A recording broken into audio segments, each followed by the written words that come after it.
మొన్న ముద్రగడ పద్మనాభం కుమార్తె ఒక వీడియో రిలీజ్ చేశారు. ఆ వీడియో వెనుక కూడా పవన్ కళ్యాణ్ ఉన్నారని కూడా చాలా మంది ఆరోపిస్తూ వచ్చారు. తన తండ్రిని తాను వ్యతిరేకిస్తున్నాను, పవన్ కళ్యాణ్కి మద్దతు ఇస్తూ ఉన్నానని ముద్రగడ పద్మనాభం కుమార్తె క్రాంతి చెప్పారు.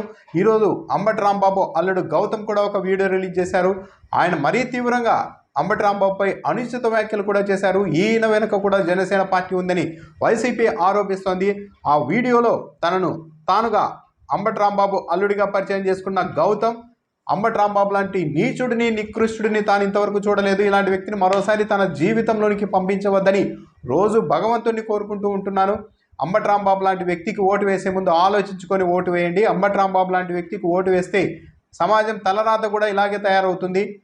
లేకి పనులు చేసి కూడా సమాజంలో హుందాగా ఎలా బతకాలో అంబటి రాంబాబుని చూసి నేర్చుకోవచ్చు అంటూ రకరకాలుగా ఆయన కామెంట్ చేశారు. అంబటి రాంబాబుకు ఓటు వేయద్దండి అంటూ కూడా పిలుపునిచ్చారు. అయితే ఎందుకు అంబటి రాంబాబు రెండో అల్లుడు గౌతమ్ ఈ స్థాయిలో ఆయన పైన విమర్శలు చేశారు అన్నదానికి అంబటి రాంబాబు వర్గీయులు కూడా కొన్ని విషయాలు అయితే చెప్తున్నారు.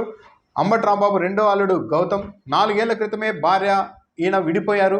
ఈయన ఆమెను తరచూ టార్చర్ చేసేవారు. దాంతో ఆ టార్చర్ని భరించలేక పిల్లలతో సహా అంబటి రాంబాబు రెండో కుమార్తె విడిగా ఉంటున్నారు భర్తకి. ఆ సమయంలో అంబటి రాంబాబు తన కుమార్తెకు సపోర్ట్గా ఉండడం గౌతమ్కు నచ్చలేదు. అందుకే ఎలక్షన్స్ టైంలో కరెక్ట్గా ఈ టైంలో అంబటి రాంబాబుని దెబ్బ కొట్టేందుకు గౌతమ్ ఈ వీడియోను విడుదల చేశారు అని అంబటి రాంబాబు వర్గీయులు ఆరోపిస్తూ ఉన్నారు. గౌతమ్కు జనసేన పార్టీ వారితో సంబంధాలు కూడా ఉన్నాయని వాళ్ళు ఆరోపిస్తూ ఉన్నారు. అంబటి రాంబాబుకు ఓటు వేయద్దండి, ఆయన సరైన వ్యక్తి కాదు అంటున్న గౌతమ్ మరి పవన్ కళ్యాణ్ సరైన వ్యక్తుల వరుసగా వివాహాలు చేసుకునే వ్యక్తులకి ఓటేస్తే సమాజం సజావుగా ముందుకు వెళ్తుందా సమాజం అని కూడా వైసీపీ నెటిజన్లు కూడా ప్రశ్నిస్తూ ఉన్నారు.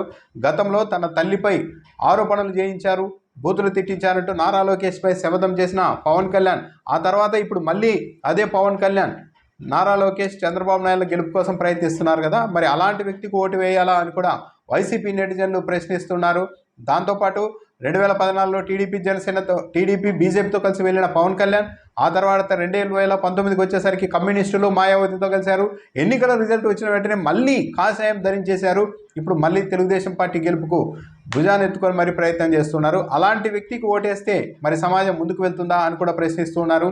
అయితే అంబటి రాంబాబు రెండో అల్లుడిగా చెప్తున్న గౌతమ్ విడుదల చేసిన వీడియోలో చూస్తే ఆయన అనుచితమైన వ్యాఖ్యలు చేశారు. ఏదో సమస్య లేకుంటే కేవలం రాజకీయ కోణంలోనే అంబటి రాంబాబు విధానాలు నచ్చకపోయి ఉంటే ఇలా మాట్లాడి ఉండేవారు కాదు, అంత ఆవేశపడి ఉండేవారు కాదు అన్న అభిప్రాయం అయితే వ్యక్తమవుతోంది.